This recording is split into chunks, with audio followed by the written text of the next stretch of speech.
Hello everyone, thank you for joining us today. My name is Shannon O'Hagan and I am with the University of Kansas. I'm joined right now by Daphne Johnston. She is our Associate Director in International Recruitment and Undergraduate Admissions. So we just want to thank you for the opportunity to speak with you all today about KU. We're going to tell you a little bit of information about us, some information about funding opportunities, and then you'll have an opportunity to meet two of our wonderful current students who are also in the room. It's a beautiful day here in Lawrence, Kansas. We're right in the middle of the country, and I hope you're having a good day wherever you're joining us from, whatever time it is, wherever you are in the world. So a little bit about the University of Kansas to start this off. We are a major comprehensive research and teaching institution. We have a variety of programs to choose from. We actually offer undergraduate and graduate, so both bachelor's, master's, and PhD programs, doctoral programs, in nearly 200 fields of study. So many options to choose from with really great quality academic programs. One of the benefits of coming to KU is our student experience. So this fun little bird you see sitting here with us today is actually our Jayhawk. And once you come to KU, you become a Jayhawk. And once you're a Jayhawk, you're a Jayhawk for life. We have wonderful alumni all over the world who have gone on to accomplish some really great things. For example, as I mentioned, we're located in Lawrence, Kansas. And something you may not know is that for Google Earth, when you go on there, the default center point of the world is actually Lawrence, Kansas. It's pretty exciting, and that's because one of our alumni actually invented that. So I encourage you to go on there, check it out, and prove me right on that one. It's pretty neat that we have such great alum. Another thing to know about KU is that we have great students from all over the world. So the slide you see right now is our current KU enrollment figures. So as you will notice, we have students mainly from Kansas, which is the state we're located, but we have students represented from all 50 states and over 100 countries. This next one that you see, our slide has, well, the previous slide, sorry, has information about our, specifically our international student population. So that was just kind of breaking down which populations are the largest on our campus. Now this one is about our rankings or recognition. So at KU, as I mentioned, we have really strong academic programs in a wide variety of fields. We have nearly 50 programs that are ranked at the graduate level. However, I want to touch on rankings for just a minute. Rankings are important because they're one indicator of quality, but I encourage you to research your academic options because it really varies by program and department. So you want to find the program that is the best fit for you no matter where you decide to go to school. At KU, you will have access to quality education at an exceptional value, and we really value our academic experiences both inside and outside of the classroom. Also at KU, we have different options that are pathway programs into the university. So here we list some of the different areas of study. So these are our colleges and schools. As I mentioned, we have bachelor's, master's, and doctoral programs for you to choose from.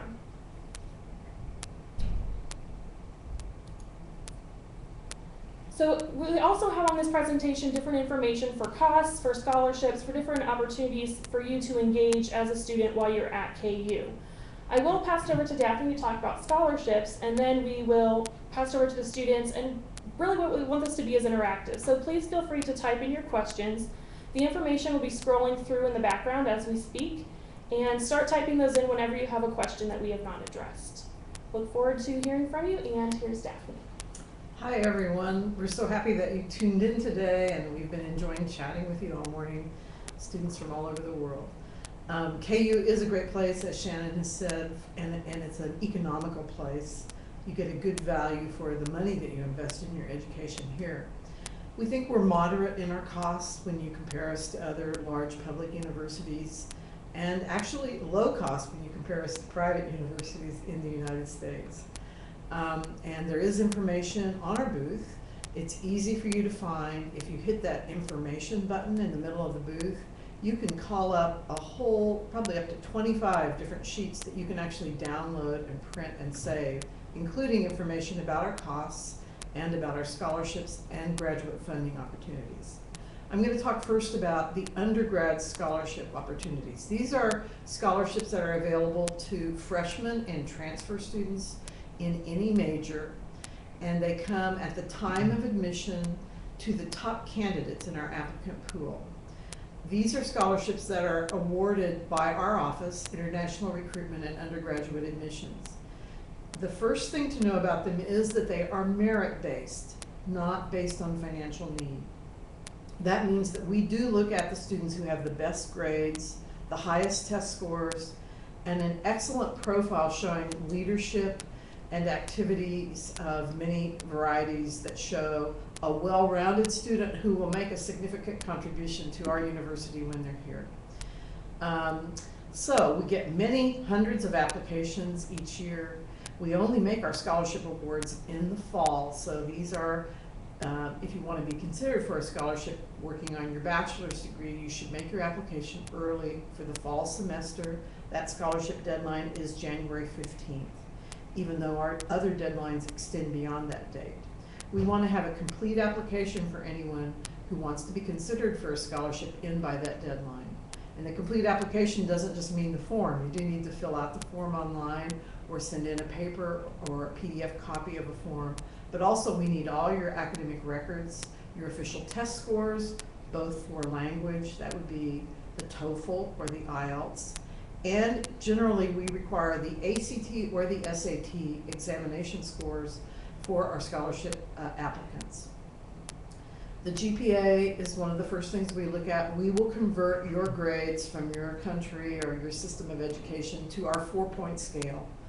And we require that any of our scholarship recipients have a GPA that's 3.5 or higher on the 4-point scale. So that's a really excellent student and had to have taken a college prep curriculum all throughout high school or in any of the post-secondary schools they might have attended if they're transfer students.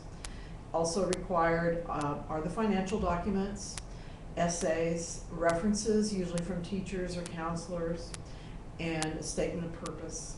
The details are outlined on our website and also on that handout that you can get from our booth in the information section. We have several different types of scholarships. The best awards that we give are actually a full tuition waiver. We coordinate the awards with the Institute of International Education, and we give about 25 of these a year. We also give scholarships that range from $4,000 to $10,000 per academic year. And we have some other awards that come up periodically that we sometimes can supplement some of these awards with. But the tuition waiver really does pay for 2/3 or more of your costs. So that's a really great scholarship to get. So that's basically the scholarship information that I want to give you now. But I think the chart on the booth would be very helpful to read the details. Let me talk a little bit about graduate funding opportunities, because I know probably half or more of you may be interested in getting master's or PhD degrees at a U.S. university, and KU is a great place to do that too. We have so many options available. Now, graduate funding is different than undergraduate scholarships because it's given by the academic department or the graduate program that the student is studying in. It's not awarded centrally by one office.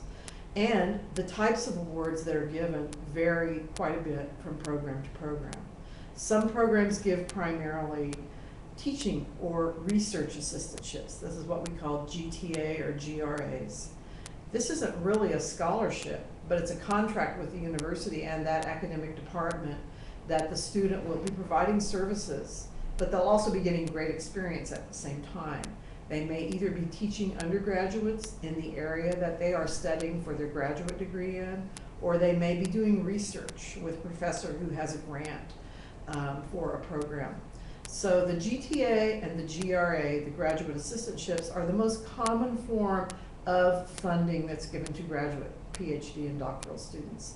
And again, it varies from program to program. Not all programs have these opportunities, but many of them, especially those in the sciences and the STEM areas, have a lot of research opportunities, as well as teaching opportunities. If a student gets a GTA or a GRA, quite often their tuition is covered completely, or certainly reduced by a large amount. And in addition, they get a stipend, which is a paycheck for the work that they do every month or every other week. So again, if you want to be considered for an assistantship, you do need to find out whether the department that you're applying to has those to offer. They will give them to their best students, just like we do our scholarships. They're not based on financial need, they're based on the merit and what you have to offer the program. There are also some scholarships and some fellowships available in the graduate studies area. These again depend on the program, and they will usually be made based on academic merit or something in the applicant's profile that shows the graduate program that this is somebody they really want to bring to their program. And so when you want to get information about graduate funding, you should check with your academic department, the department that you're applying to see what's available and to let them know that you want to be considered for any funding opportunities that they have to offer. I think that's about it. Wonderful. Thank you, Yeah, Daphne. you're welcome. Well, we are going to transition and bring our two current students up here so they can talk to you a little bit about their experiences at KU. So just hold tight for 1 second.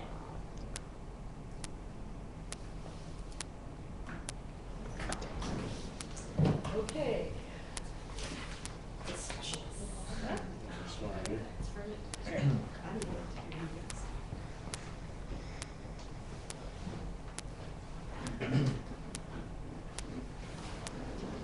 All right. Welcome to you both. So thank you both for coming today. If you could both just start out, each taking turns introducing yourself, talking about where you're from, what brought you to KU, and sharing some of your unique experiences here. You want me to do it? Hi, I'm Sanayan. I am from India. I am going to be a senior. I'm majoring in aerospace engineering. I graduated in May. The thing that attracted me to KU was its amazing aerospace program. KU has some of the coolest research in aerospace.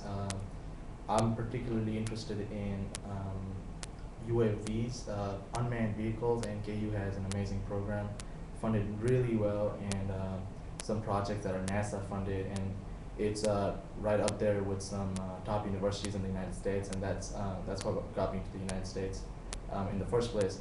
Another thing that I liked about KU was KU gave me a full tuition waiver that helped me a lot.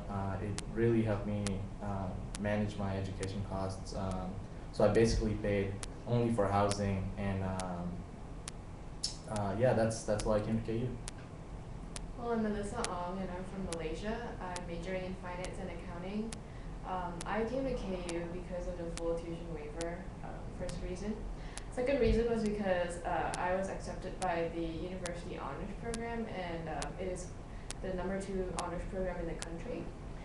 The third reason was KU's accounting program is top 10 in public schools in the US, and I thought that was a great opportunity to be part of this great program. Some unique experiences that I have had at KU, I've had the opportunity to do research with professors as well as on my own projects. And 2 months ago, I just published my first research paper. As an international student, a lot of people think that, when you come to the US, you're studying abroad. And so you can't go anywhere else, or if you want to go, you won't get funded. And the cool thing about KU is they really don't discriminate. And I had a chance to go to London as well as Panama, and I got scholarships from the University Honors Program as well as the School of Business to pursue study abroad, even though I'm an international student. So I thought it was really cool. Thanks, guys. So we'll just have some questions for you all coming from our lovely audience here who's watching today. So to kick things off, I'll start with one, and then Ginger will ask you one after that. So what are your classes like? Both, starting off with when you first got here in general education type classes, and then now that they're in their major, if you could kind of describe that experience and the different types of classes you've taken. When I started off as a freshman, my classes were pretty big. They were gen eds mostly, so there are a bunch of people from different majors, and that helped me make a lot of friends, meet people from different backgrounds, from all over the world, and which I really wanted always, to meet people from different countries, and it just enhanced my experience here at KU. And as I gradually moved into my sophomore year, my junior year, your classes get more focused into your major. So now I'm pretty much just with my graduating class every day, which is about 25 of us. And the good thing about that is, since it's a small class, you get to know each one really well, and then you work on so many group projects together, and you're just spending time in the engineering building, outside whenever you're testing a vehicle or something, and in the library. So it's it's been a learning experience that way, just meeting so many people, Americans, international students, and yeah, it's been great. Well, I came as a transfer student, so I came as a sophomore. I had two different kinds of classes, normal classes and honors classes. For normal classes, it was usually about 60 students for junior level classes, but sophomore classes, I had psychology with 1,000 students. That was pretty cool. The professor brought a brain to class, a real one, and I was close to having an amazing experience. Small classes like the honors program classes, and there are no more than 20 people. And sometimes I even have independent study classes, so it's just myself and the professor. It really varies depending on which level you are and whether or not you're in the honors program. But either way, I found that I have been able to learn a lot, even though classes were big, and that professors were generally really friendly, and they really like to get to know you. Now, you mentioned the honors program and a little bit of your experience there, but could you maybe expand upon that process for how people are selected for the honors program, and then what it's like once you're actually in it? The selection process for the University Honors Program is really competitive. We get about 10,000 applicants a year, and we take in about 250 students. Well, that's the statistics from last year. To apply, the application is on the website at honors.ku.edu, and you can apply before you get to KU or when you're at KU anytime.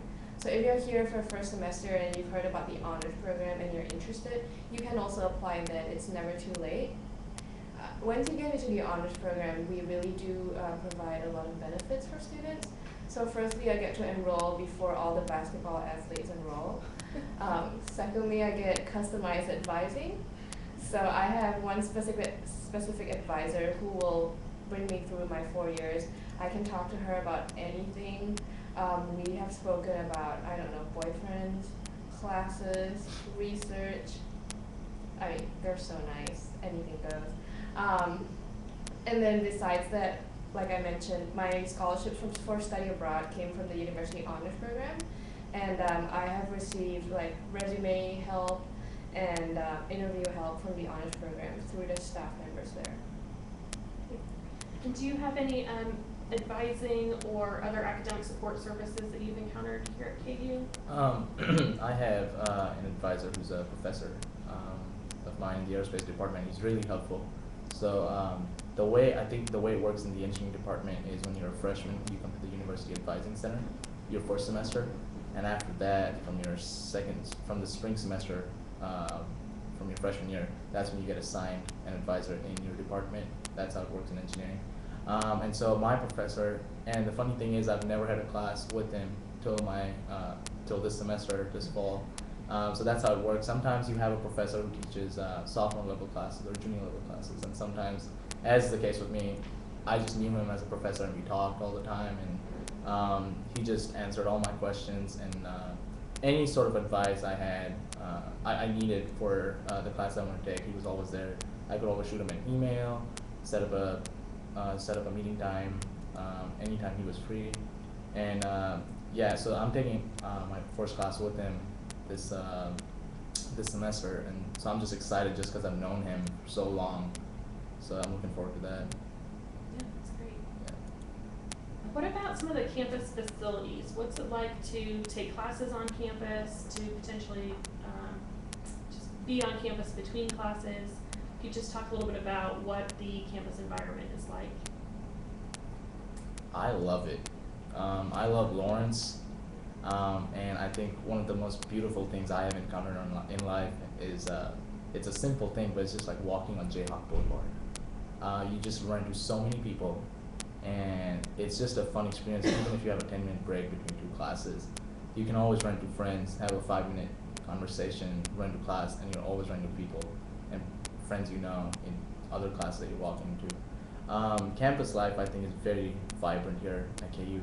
I was a resident assistant for 2 years, and then that way you meet people from all over the place, and it's just a way of giving back to the student community, the way I was helped by my peers and my professors and other friends. I saw it as a good way of giving back to my residents if they had issues enrolling or just other issues in general, just making friends, sitting down with them, talking, and these are just lifelong relationships you have and you cherish them at every moment here. Okay, before we go on, could you explain what a resident assistant is and a little bit about the residence halls? Okay, yeah. So every residence hall has a resident assistant on each wing, or it could be a floor. A resident assistant is basically someone who is in charge of all residents living in a scholarship hall or a residence hall. A resident assistant assists residents with any issues they have. They could be issues relating to their roommates or just personal issues that they want to talk to someone to, and you basically just sit down with them and go through whatever they're going through. And resident assistants are particularly trained for this role, this position.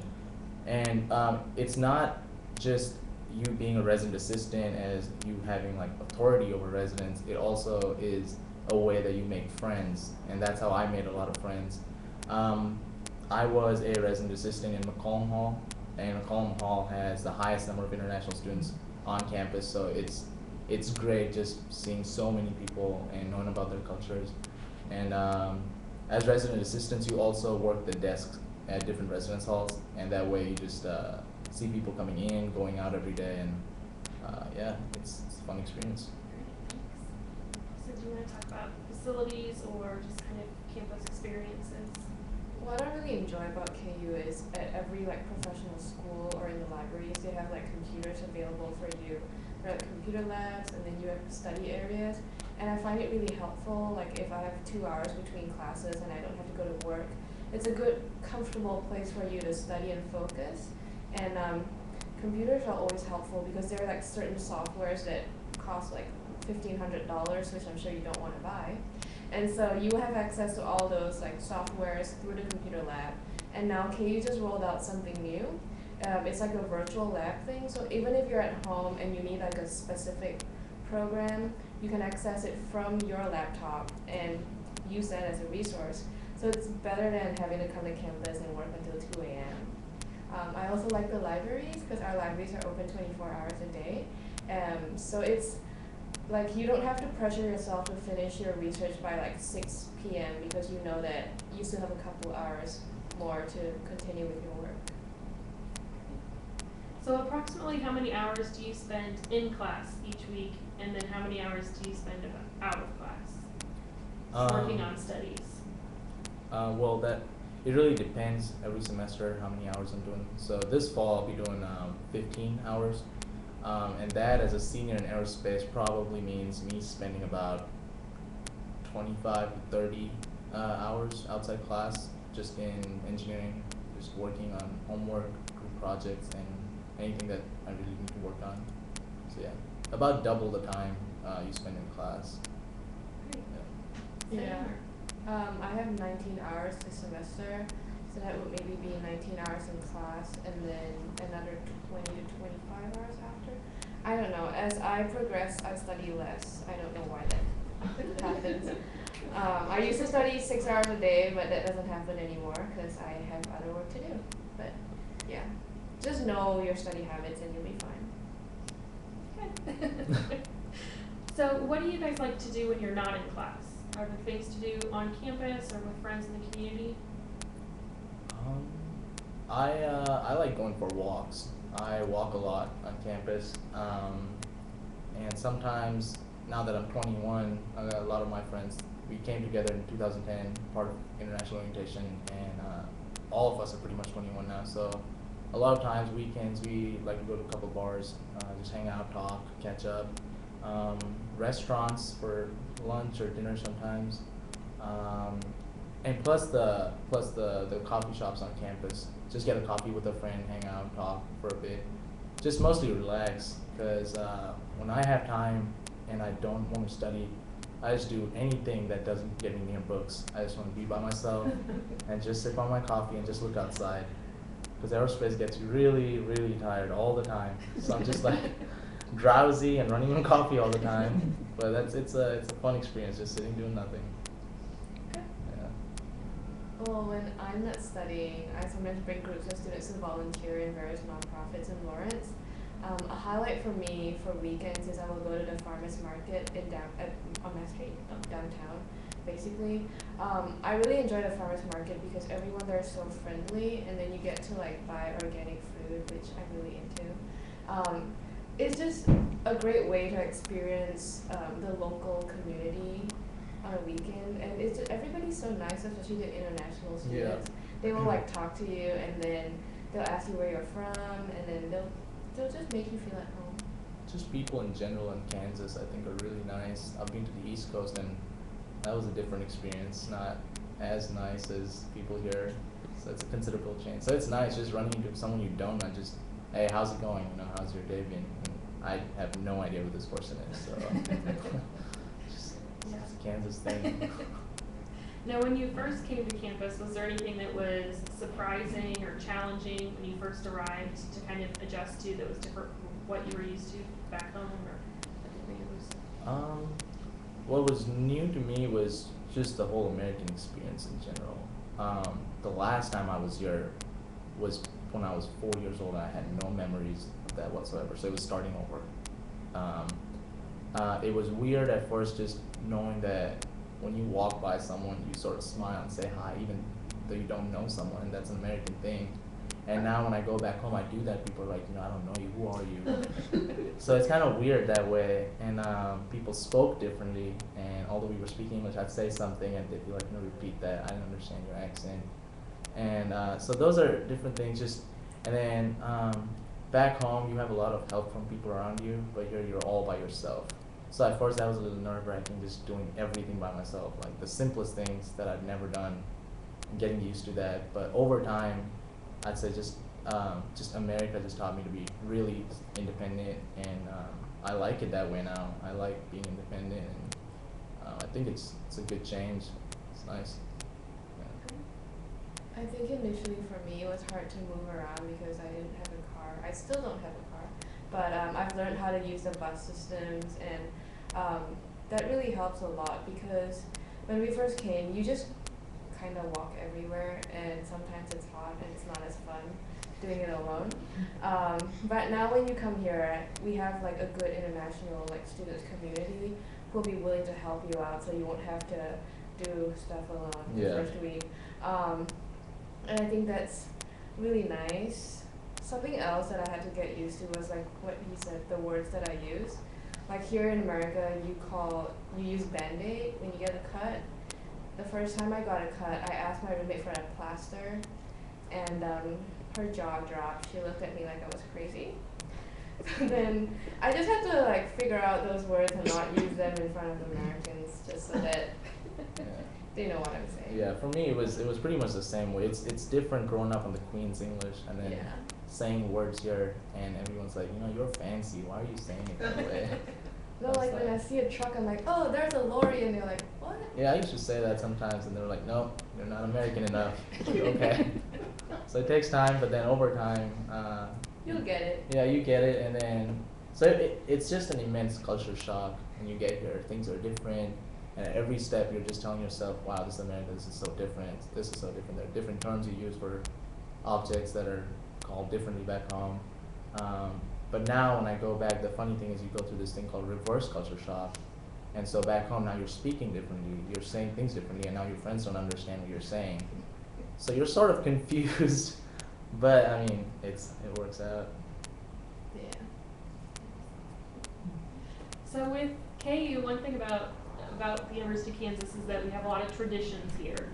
So do either of you have a favorite tradition or something that you think makes KU especially unique?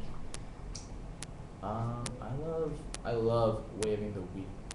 Could you describe what that is? Well, at Or show us even? well, at when you're watching a football game at KU, or I think you do that at basketball games too. Yeah, you just sort of wave your hand, and it's just an amazing experience with like a couple thousand students and alum and everyone just doing that all together at football games and at the basketball games. Another one I would say that would probably be my second favorite is singing the alma mater all together, standing up, and I think it's so great. Just everyone singing together. Those are my two favorite traditions. Another thing I like about KU is KU basketball. I was never that big into basketball before I came to KU, but it's impossible not be a Jayhawk fan when you're in KU. When basketball season starts, it's so much fun. It's so much fun, but every game, you're just biting your nails, and you have to win, which we always do, which is a good thing. It makes me so happy every time, because I have friends in other universities in the U.S. and every time we win, you can rub it in, be like, there's a reason we're number one in the United States. So yeah, I love basketball, KU basketball. Nice. I like the alma mater. I think that's really cool. But the other thing that I really like, I don't know if it's a tradition, but like the first week of school, we have like Hawk Week. Hawk Week, yeah. And I think that's a really good thing to have because it helps like open your eyes to the different activities or facilities that we have on campus. That's where you meet many students who will come out and just experience how campus is like before classes start. And yeah, so I'll be tabling, and if you come next year, you'll be able to experience all the student organizations that we have in one quick week. Yeah, and they have that dance party. It's part of Hawk Week on Daisy Hill, Tomorrow. which Is it tomorrow? I don't know. It's Friday. But I think it's super fun. Every year they have it. They have free food and like people dancing and Free food, free stuff. free stuff. Yeah, I love free stuff being given out on campus. I love that. I have so many free KU shirts and bottles and whatnot, and it's just nice. Very nice. And for the people that are watching, you can go on our website to learn more about some of these traditions, or on YouTube to kind of see what the KU experience is all about. There's different resources available, so you can try to get a flavor for what things are like here. Another question I have for you guys is, what is the weather like, and how has that been adjusting to weather in Kansas? How's the weather like in general here? Yes. It is the weirdest weather I've ever experienced. Like it's 70 degrees today, it's 80 tomorrow, next day it's like 30, the next day it's snowing, and I just don't understand it. And I thought maybe I was new here and never lived here, and I asked my friends who've lived in Kansas all their lives, and they're like, we don't understand it either. So it's a little weird at times, just getting used to changing weather like every day. But in general, I really like the spring, just because it's warming up and it's nice outside, and it's just getting colorful outside. I start hating it after October. It starts getting too cold for me. Yeah, it gets too cold for me. I just grew up in a tropical country, and then when you have weather that goes in like, when things just freeze everywhere, and I mean it's been 3 years, but I'm still not used to it. It's horrible having to wear layers of clothes and like walk in places where there's 5 feet of snow. And like when school gets canceled 2 days in a row because of snow, you can imagine how much snow there is. It's just, even if it's not snowing, and the worst part on some days I think is when I walk to class and it's nice and sunny, but you can't feel the sun. It's freezing, and you have to wear gloves and everything, just be covered up. And if you're not covered up well, like, the problem I have is walking to class just in tears because this cold wind just hitting you so hard. It's the wind I hate over the winter. It's just cold, freezing wind. But yeah, the springtime's nice. I like the spring. It's my favorite part when the sun comes out and it's nice outside. I think he said enough to tell you the weather's Yeah, crazy. But what I would do is I will check the weather forecast Yeah. a lot. I bought a really good umbrella, and then I just got like the most expensive and thick coat I could find, and I made it, I think. I thought I'd be good with the thickest coat I bought, and then I went out wearing it one time and it did not work for me. So I'm like wearing that, another one on top of that, a hat, gloves, jeans, these thick boots, and I have like a thermal suit thing that makes like when you turn it over, it's like a spacesuit, but whatever. As long as I'm warm, it yeah. can look heated. And the part I don't like about that is you're walking to class, but once you get to class, it's all warm inside. So you open up all those layers of clothes, and it's all just melting away in class, and so everything's just wet. It is a great experience. You should try it. Yeah, it's a lot of fun. You get used to it after a while. It's a new experience. It is a right? new It's experience. different. Yeah. Awesome. Awesome. So another question I had, because you talked about on-campus housing, but what about off-campus housing? I just moved off campus. Mhm. We were apartment hunting, me and my roommate, who's also an international student. We were looking around for apartments that were close to campus that we could walk to because we don't have cars, and we wanted something that was close to the bus route. And we found an apartment on Louisiana Street, which is, when you get here, you'll know Louisiana Street is right down campus. It's not very far, you can walk. But there are tons of places that my friends and other students live in Lawrence, like off campus. It's not too expensive, and it's not too cheap. It's right there, but you can work on campus and sort of support yourself, and that is what I'm doing. And it's really not bad living off campus. Once you've had the on-campus experience and you know what it's like, I feel like there's a time that you reach a point where you just want to move off campus and just relax and have more space once you've been used to life here. So yeah, it's nice moving off campus. It's a considerable change, moving off campus after 3 years, but it's nice. It's nice to be walking distance from class and just close to campus. I live off campus as well. I have my own studio apartment furnished, and I am like 5 minutes away from campus if I walk. If you walk really fast, you might get there in a minute. I don't know. But here it's easy to search for apartments. There are like reviews that you can read and you can ask. There are places where are really friendly to international students, and they're not really expensive, especially if you live with like 2 other people. It might be like $250 a month.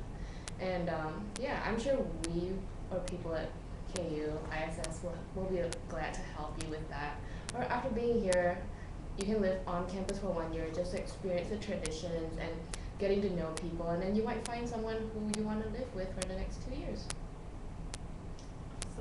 Now you mentioned that you have a campus job. Mm-hmm. So could you talk about what you do for that job and maybe how you went about finding it? Yeah, I was a resident assistant since I was a sophomore, and so I was employed by KU Student Housing when I was a sophomore, when I was a junior, and this summer I was a summer conference assistant in Ellsworth Hall, which is basically a summer resident assistant.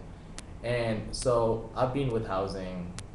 That was my first job on campus, and I was moving off campus, and I was wondering what to do. So I talked to the lady who handles the desk assistant position, which is basically someone who mans the desk at hours that RAs are not available.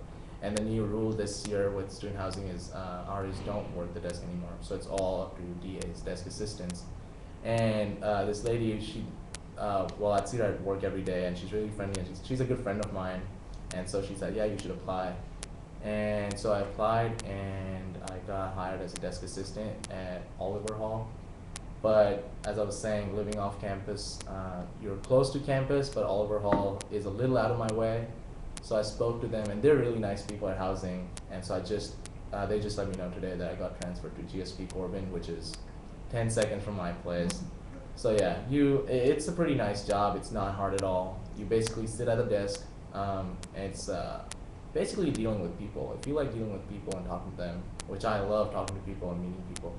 So they come in every now and then and ask you, if they have questions, how to take the bus or where to find XYZ.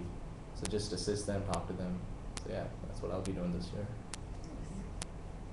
I'm a research assistant, so I work with a professor at the School of Business. It's a cool job because you get to learn about the professor's research, and sometimes he collaborates with people in the University of Florida, and so I get to read those papers.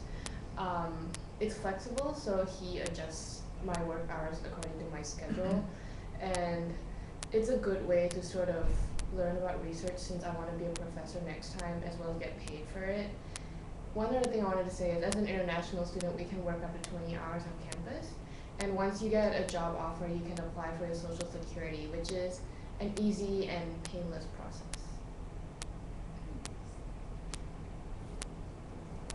So another question that I had, actually Ginger has a question to throw out there for you guys. Okay, we have somebody here online, Fokum from Dubai. He wants to know about do we have mechanical engineering here at KU? Yes, we have a very big mechanical engineering department. It's the closest thing to aerospace engineering, so I've had a couple classes with a couple mechanical engineers, and we have a pretty big mechanical engineering department, and it's got a lot of research, a lot of cool stuff. I don't know a whole lot about it just because I'm not an ME student, but if you log onto the website and look it up on the KU website, yeah, the mechanical engineering department. Okay, what about your experiences with the English classes here? The English, being an international student, I had to take English 101 and English 102, which are the basic English 1 and English 2 classes. Some international students who do not qualify for those have to go through the AEC classes, which is the Advanced English Center classes, and I did not have to take that because my TOEFL scores were good enough. The English classes, they're not hard at all, they're easy. And I thought for me, being an engineer, in an English class, it was a nice way to meet people from different backgrounds and a lot of American students. So it was kind of weird at first being the only international kid in my English 101 class and in my English 102 class. Well, for my 101, I was a new kid here in America, and it was kind of weird, but then you get used to it, and then I made a lot of friends, and then English 102 was not too hard at all, but once you've been through 101, 102 is not hard. You write a lot of papers, you compare different authors' books and things of that sort. So it's a fun way to work on your English and get to write your papers. Yeah, I didn't want to do 101 because my SAT scores waved me out of it. So I went straight to 105, which is the honors version of English 102. I had to read 10 books in one semester for that class, but really it's not painful. I enjoyed every single book, and then in class we would watch movies about those books and then we would discuss it. It's really fun. And like he said, I was also the only international student in my English class, and initially I thought I was crazy because, I mean, you're new, you're an international student, and you're going to take an honors English class. It went pretty well. I got an A, and then for my third English class, what I did was I did it with the English department and the honors program. So I went to London as my 3-credit English class, and then when we came back, we published a travel review. So it's sort of like a study abroad and an English class, and that worked out really well because I enjoyed London so much. Writing the papers for the book was fun. Well, I'll just take a second to explain our English proficiency requirement in the Applied English Center, since I know neither one of you. Oh yeah, I can hover. I'll just hover. Pardon me while I join you. Okay, so I'll just join this conversation. So our Applied English Center is a really great resource on our campus for international students. So how it works is that all international students, both at the undergraduate and graduate level, have to submit TOEFL or IELTS exam scores.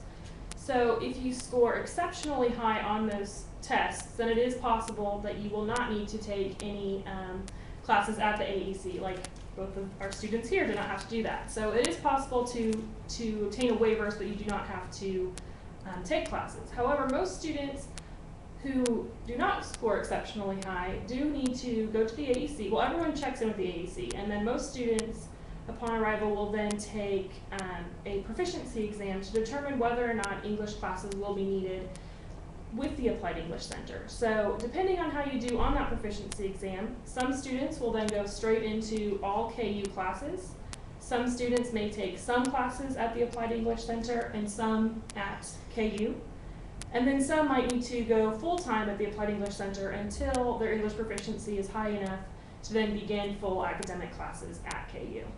So there are 5 levels of instruction offered through our Applied English Center, and they're in different areas, and so they really just want to make sure you're ready for classes, that you're ready to be successful in your programs. I'll jump back over. Can you talk a little bit about the services that the university provides to students when they want to get internships or jobs after they graduate. You guys are seniors, so you probably had a little bit of introduction in each of your schools to your career suites. I can talk about the School of Engineering. We had in the engineering department, you can walk into the engineering center. I think is that what it's called? Career center. The Career Center, the Engineering Career Center, and they actually help you work on your resume. They can help you work on interviews, and you can always walk in and just set up an appointment with them. And if you want to have a one-on-one, they do have group meetings too, I believe. A couple of my friends attended that. That is one thing, and I think it's really helpful. You can just walk in and work on a resume. And the cool thing about that is they can either help you modify a resume you have already, or if you're just new to the whole process, you can just walk in and start from scratch, and they'll help you throughout the thing. That is one thing, and the second one, which I really like, is the career fair that we have every semester. So there's one in the fall and there's one in the spring. The one in the fall is a bigger one with more than 300 or with more than 100 companies coming, and they're companies that offer internships, part-time and full-time jobs, and a lot of them take paper resumes. So you just walk in, talk to someone, hand in your paper resume, and sometimes you get a call from them and they want you to work.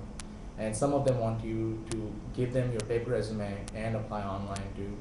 But it's just a nice way to talk to employers, get to know what the industry looks like. And the good thing about the career fair is a lot of companies are really flexible in the kind of engineers they want. A company that requires mostly mechanical engineers might settle for a chemical engineer or a petroleum engineer, even if a small section of that company works with chemical engineering or petroleum engineering. So you never know what works out for you. It's just a nice way to go talk to employers, get to know, have a feel of what real workplace looks like, and you never know, you might just get a call from them. And once you have an internship with a company, the good thing about that is they know that you work for them. So when you graduate, you can always talk to your employer, and there are chances that they might just hire you for a full-time job. For us at the School of Business, we also have a career services center, and I went there to have my resume checked. They also bring in employers to do mock interviews. So it's not somebody working at the career services who's going to interview you. They get those real people from companies to come in and do that. So in a way, you are introduced to those employers and they know your name, and then they will guide you through the process. So when it comes time to really do your interview with companies, this really helps because you're no longer as nervous. People already know you through the mock interview program, and that really increases your chances of getting a job. And just to mention, almost every school on campus, engineering, business, pharmacy, education, have their own career service. And so they really target the majors in those areas and the employers that they have a history with who are interested in KU grads. Yep, and if you don't have a professional attire, we do have a place on campus that you can go and see if you have clothes that suit It's at you. the Birch Birch Union. Yeah, you can walk in and. To borrow. No, it's actually not borrowing. It's you can have it. You can just You don't have buy it. it. You don't buy it. It's Donated by donated a clothes. local Yeah, people. so you can just Okay. pick it up. Yeah, there was one time that I thought it'd be a good idea, so I just walked down there, and you really have so many things, just different sizes and everything. Amazing. Yeah, I mean nothing fit me there, so I couldn't get anything, but it was cool just to see. It is an option. Yeah, it is an option. That's So, great. yeah. And that also relates, you guys did talk about some of your activities. Do you want to talk a little bit about student organizations on campus? Have either one of you been active in a particular organization that out of class and unrelated to your work? Yeah. As an international student, you're automatically a part of the International Student Association, the ISA. So I was part of that since entering as a freshman. I was I was still a member sophomore year, and then as a junior, I was secretary of ISA. So that was a fun experience where you organize events and you meet, let new incoming freshmen meet people at KU. So I've been involved with ISA since I was a freshman. I was involved with AIAA, which is the American Institute of Aeronautics and Aerospace, Astronautics. I was a freshman rep freshman year, so I wrote reports pertaining to freshman issues and all that. And so it's just a good way to be involved in campus activities, organize events relating to your major, sometimes not relating to your major, just for fun, just to meet people. And yeah, I've been involved in those. I am active in alternative breaks, and we are a student organization that sends groups of students across the country to volunteer, like over spring breaks, fall breaks, winter breaks. And it's a really cool thing because as an international student, I don't really get to go home like every single holiday. And it's cool to be able to use that time to volunteer and see a different place. Like when I went to Virginia to work with students there, I had the chance to go to Washington, D.C. to visit for a day, and that was an amazing experience for me. I am their research and statistics analyst, and I started 2 student organizations relating to service and the Clinics Global Initiative. So here it's like there's no upper limit to how many organizations you can be in. Like I said, I have 2 student organizations, I am a member of another one, and I'm part of 5 honor societies. So really, you can be as involved as you want and as uninvolved as you want. And then the cool thing about being at KU is if you're an international student, there are most probably others from the same country you are. So there's always a student organization that's like based on your country.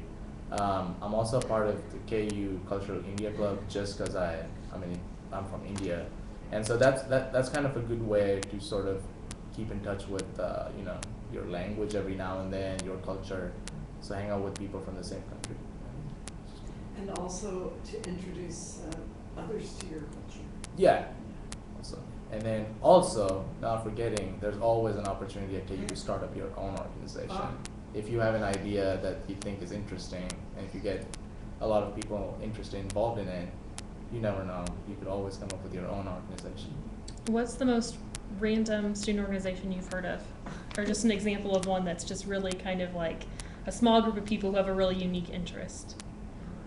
Can't remember, but I'm sure me and my roommate were cracking up one time over some random student organization, which we were like, why does that even exist? It's fun though, it's just I funny. don't know, we have like 600 of our student Yeah. organizations here. There's that, I'm not sure what it's called, but sometimes when you're walking through Marvin, the lawn in front of Marvin, and you see a bunch of people walking on ropes and doing the hula hoops, and I'm not sure what it's called, but they're there every day in between class.